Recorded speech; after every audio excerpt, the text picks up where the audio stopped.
নাগরিক প্রতিদিনের অডিও নিউজে স্বাগত। দিনের শীর্ষ খবরগুলো জানিয়ে দিচ্ছি আমি সানজিদা আফরিন সোনিয়া। দেশি তথ্য প্রযুক্তি সম্প্রসারণের মাধ্যমে ব্যাপক কর্মসংস্থান সৃষ্টির লক্ষ্যে বহুল প্রতীক্ষিত অনলাইন পেমেন্ট গেটওয়ে পেপ্যাল চালুর কার্যকর উদ্যোগ নিয়েছে সরকার। একই সঙ্গে আগামী 5 বছরে 2 লাখ ফ্রিল্যান্সারকে আইডি কার্ড প্রদান এবং উচ্চ প্রযুক্তিতে কয়েক হাজার তরুণকে প্রশিক্ষিত করার মহা পরিকল্পনা গ্রহণ করা হয়েছে। বুধবার জাতীয় সংসদে এক প্রশ্নের জবাবে প্রধানমন্ত্রী তারেক রহমান এসব তথ্য জানান। প্রধানমন্ত্রী বলেন, তথ্য ও যোগাযোগ প্রযুক্তি বিভাগের আওতায় বিভিন্ন সংস্থা বা দপ্তর তথ্য প্রযুক্তির সম্প্রসারণের মাধ্যমে কর্মসংস্থান সৃষ্টির লক্ষ্যে নানাবিধ পরিকল্পনা ও কার্যক্রম গ্রহণ করা হয়েছে। পরিবহন সুবিধা বাড়াতে 14টি বোয়িং বিমান কেনার পাশাপাশি কিছু বিমান লিজ নিতে এয়ারবাসের সঙ্গে আলোচনা চলছে বলে জানিয়েছেন বেসামরিক বিমান পরিবহন ও পর্যটন মন্ত্রণালয়ের প্রতিমন্ত্রী এম রশিদুজ্জামান মিল্লাত।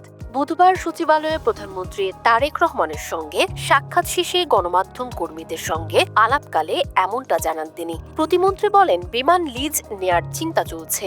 এ ব্যাপারে প্রধানমন্ত্রীর নির্দেশনা নেওয়া হয়েছে, তবে কিছু বিমান কিনতে হবে। এক্ষেত্রে ক্রয় চুক্তি অন্তর্বর্তী সরকার রাফ ড্রাফট করে দিয়েছিল। সে ব্যাপারে 30 এপ্রিলের মধ্যে সিদ্ধান্ত হবে। এছাড়া হজ যাত্রী পরিবহনের বিষয়ে তিনি বলেন, হজ ফ্লাইট নিয়মিত চলছে। আগামী 30 মে থেকে হজের ফিরতি ফ্লাইট শুরু হবে। সুপ্রিম কোর্টে সপ্তাহে 2 দিন ভার্চুয়াল বিচার কাজ অবিলম্বে প্রত্যাহার করার দাবি জানিয়েছেন আইনজীবীরা।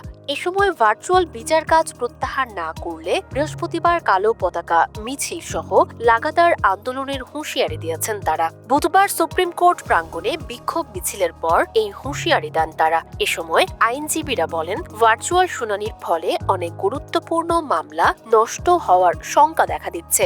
এতে বিচারের নামে প্রহসন হচ্ছে, বিচারিক কর্মঘণ্টা নষ্ট হচ্ছে। তাই অবিলম্বে ভার্চুয়ালি বিচার কাজ প্রত্যাহারের দাবি জানাচ্ছি। দেশের 3 গুরুত্বপূর্ণ বিভাগ খুলনা, বরিশাল ও সিলেটে নতুন বিভাগীয় কমিশনার নিয়োগ দিয়েছে সরকার। বুধবার জনপ্রশাসন মন্ত্রণালয় থেকে এ সংক্রান্ত একটি প্রজ্ঞাপন জারি করা হয়েছে। এতে উল্লেখ করা হয়, স্বাস্থ্য, শিক্ষা ও পরিবার কল্যাণ বিভাগের অতিরিক্ত সচিব মোহাম্মদ আব্দুল্লাহ হারুনকে খুলনা বিভাগের বিভাগীয় কমিশনার হিসেবে দায়িত্ব দেওয়া হয়েছে। বরিশাল বিভাগের নতুন বিভাগীয় কমিশনার হয়েছেন গৃহায়ন ও গণপূর্ত মন্ত্রণালয়ের অতিরিক্ত সচিব খলিল আহমেদ। এই আদেশে জুলাই গণ অভ্যুত্থান অধিদপ্তরের মহাপরিচালক মোহাম্মদ মশিউর রহমানকে সিলেট বিভাগের বিভাগীয় কমিশনার পদে নিয়োগ দেওয়া হয়েছে। জনস্বার্থে জারি হওয়া এ আদেশ অবিলম্বে কার্যকর হবে বলে প্রজ্ঞাপনে উল্লেখ করা হয়েছে। সতর্ক করে দেওয়ার পরও হরমুজ প্রণালী অতিক্রমের চেষ্টা করায় অন্তত 3টি জাহাজে হামলা চালিয়েছে ইরানের ইসলামী বিপ্লবী গার্ড বাহিনী। বুধবার এসব জাহাজে হামলার দাবি করেছে IRGC।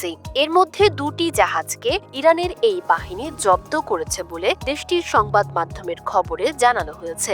ইউফোরিয়া নামের একটি জাহাজকে লক্ষ্যবস্তু করা হয়েছিল এবং সেটি এখন ইরান উপকূলে আটকা পড়ে আছে।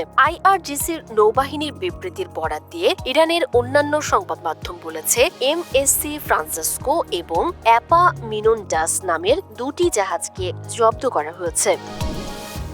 প্রথম ওয়ানডেতে শ্রীলঙ্কাকে 3 উইকেটে হারিয়ে 3 ম্যাচ সিরিজে 1-0 ব্যবধানে এগিয়ে গিয়েছিল বাংলাদেশ নারী দল, কিন্তু দ্বিতীয় ম্যাচে জয়ের ধারা অব্যাহত রাখতে পারল না নিগার সুলতানা জ্যোতির দল। টাইগ্রেসদের 4 উইকেটে হারিয়ে সিরিজে সমতা ফেরালো লঙ্কানরা। আগামী শনিবার সিরিজ নির্ধারণী 3য় ম্যাচে মুখোমুখি হবে দুদল। বুধবার রাজশাহীর শহীদ কামরুজ্জামান স্টেডিয়ামে আগে ব্যাট করতে নেমে 45.3 ওভারে 165 রানে হারালেও 38.2 ওভারে জয়ের বন্দরে পৌঁছে যায় শ্রীলঙ্কা নারী দল।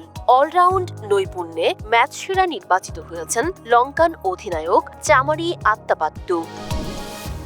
গত 21 দিন ধরে নিখোঁজ রয়েছেন ওপার বাংলার পরিচালক উৎসব মুখার্জি। দীর্ঘ সময় পার হলেও এখন পর্যন্ত তার সন্ধান না পাওয়ায় দিশেহারা হয়ে পড়েছেন স্ত্রী মৌপিয়া ব্যানার্জি। ভারতীয় গণমাধ্যমের খবর, পরিচালক নিখোঁজ হওয়ার পরপরই মৌপিয়া পুলিশের দ্বারস্থ হন। এমনকি বিষয়টি নিয়ে তিনি ইন্ডাস্ট্রিজের টেকনিশিয়ানদের সংগঠনের প্রধান স্বরূপ বিশ্বাসের সঙ্গেও দেখা করেছেন। তবে এখন পর্যন্ত দৃশ্যমান কোনো অগ্রগতি হয়নি বলে অভিযোগ করেছেন মৌপিয়া। মৌপিয়া জানান, লোকসভা নির্বাচনের ব্যস্ততার কারণে পুলিশের কাছ থেকে আশানুরূপ সাড়া পাচ্ছেন না তিনি। আক্ষেপ করে তিনি বলেন, প্রতিদিন পুলিশের সঙ্গে যোগাযোগ করছি, কিন্তু সবাই এখন ভোটের কাজে ব্যস্ত। যত দিন যাচ্ছে আমি ততই হতাশ হয়ে পড়ছি। পুলিশের পক্ষ থেকে শুধু দেখছি বলা হচ্ছে। এই ছিল আজকের শীর্ষ খবরগুলো। প্রতিদিনের অডিও নিউজ শুনুন আমাদের ওয়েবসাইট, ইউটিউব চ্যানেল ও ফেসবুক পেজে।